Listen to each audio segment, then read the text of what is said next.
मौत के डर से छुटकारा पाने का एक तरीका मृत्यु का डर चेतन या अचेतन रूप में सभी के भीतर होता है। गुरु बता रहे हैं कि इससे छुटकारा पाने के लिए सिर्फ एक ही तरीका है।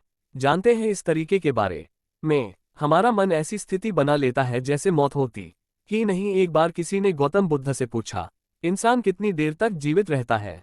गौतम बुद्ध ने जवाब दिया, सिर्फ एक सांस, एक बार में एक सांस, बस आपका पूरा जीवन यही है। यह इतना क्षणभंगुर जल्द ही खत्म होने वाला है। बस सांस लेना छोड़ना, लेना छोड़ना। अगर अगली सांस नहीं ली तो मृत्यु का सरोकार सिर्फ भौतिक शरीर से होता है।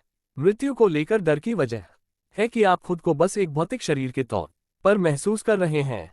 हर बार जब आप सांस छोड़ते हैं तो शरीर को भय रहता है कि कहीं वह अगली सांस नहीं ले पाया तो। अगर अगली सांस लेने में कुछ पल की भी देरी हो जाए तो अचानक शरीर कांप उठता है। आपका हर पहलू किसी न किसी रूप में हर वक्त इसे लेकर जागरूक है। लेकिन मानसिक तौर पर हम लोग ऐसी स्थिति तैयार कर लेते हैं मानो मृत्यु का कोई वजूद ही नहीं है। मृत्यु शब्द ही लोगों में जबरदस्त डर भर देता है। इसकी वजह बस यह है कि मृत्यु के बारे में हम जानते नहीं हैं। उसके बारे में हमने पूरी गलतफहमी पाल रखी है।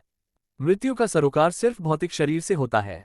मृत्यु को लेकर डर की वजह है कि आप खुद को बस एक भौतिक शरीर के तौर पर महसूस कर रहे हैं। जब मैं भौतिकता की बात कर रहा हूं तो यहाँ आपकी भावना और विचार भी भौतिक ही हैं, भले ही वे शरीर से थोड़े सूक्ष्म हैं, लेकिन है भौतिक ही।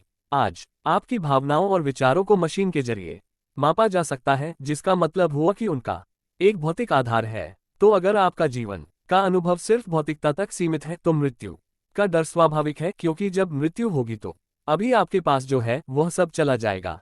डर को भगाने की बात मत सोचिए। मौत के डर से छुटकारा पाने का तरीका तो आखिर इस डर से छुटकारा कैसे पाया जाए? अगर आप इस डर को भगाने की कोशिश करेंगे तो यह नहीं जाएगा। अगर आप बहादुर बनेंगे तो भी यह डर नहीं जाएगा। दरअसल बहादुरी और साहस डर के ही अलग अलग रूप हैं। अगर भौतिकता से परे का आयाम इंसान के भीतर एक जीवंत हकीकत बन जाता है, सिर्फ तभी वो डर से मुक्त हो पाता है। भौतिकता हमेशा खतरे में रहती है, क्योंकि भौतिकता का मतलब ही हमेशा सीमित चारदीवारी के भीतर होना होता है। ऐसी कोई भी चीज जो सीमित चारदीवारी के भीतर रहती है वह हमेशा खतरे में रहती है। इससे कोई फर्क नहीं पड़ता कि आप कितने मजबूत और बलशाली हैं, लेकिन आपका भौतिक हिस्सा हमेशा खतरे से घिरा हुआ है। कोई इसे नकार नहीं सकता। अगर भौतिक से परे कोई आयाम आपके लिए एक जीवंत सत्य बन जाए तो भय का अस्तित्व नहीं रह जाता। अगर आप अपनी जिंदगी में पीछे मुड़कर देखें तो आपने खुद को शिक्षित किया, आपने एक नौकरी की, आपकी शादी हुई। आपने ये सब इसलिए किया क्योंकि आप एक तरह की सुरक्षा चाहते थे। सुरक्षा की यह आवश्यकता डर की वजह से पैदा हुई। दरअसल इसकी वजह है कि आप अपनी जिंदगी को भौतिकता के सीमित संदर्भों में शरीर से जुड़ी चीजों से जोड़कर देख रहे हैं। अगर भौतिक से परे कोई आयाम आपके लिए एक जीवंत सत्य बन जाए तो भय का अस्तित्व नहीं रह जाता। डर कोई ऐसी चीज नहीं है जिसे आप जीत लें। बात बस इतनी है कि आप इसे अपने भीतर पैदा करना बंद कर देते हैं, क्योंकि अगर आप उस डर को जीत भी लेंगे तो भी आप उसे अपने भीतर फिर पैदा कर सकते हैं। लेकिन अगर आपने अपने भीतर डर पैदा करना ही बंद कर दिया तो ये पूरा नाटक ही खत्म हो जाएगा।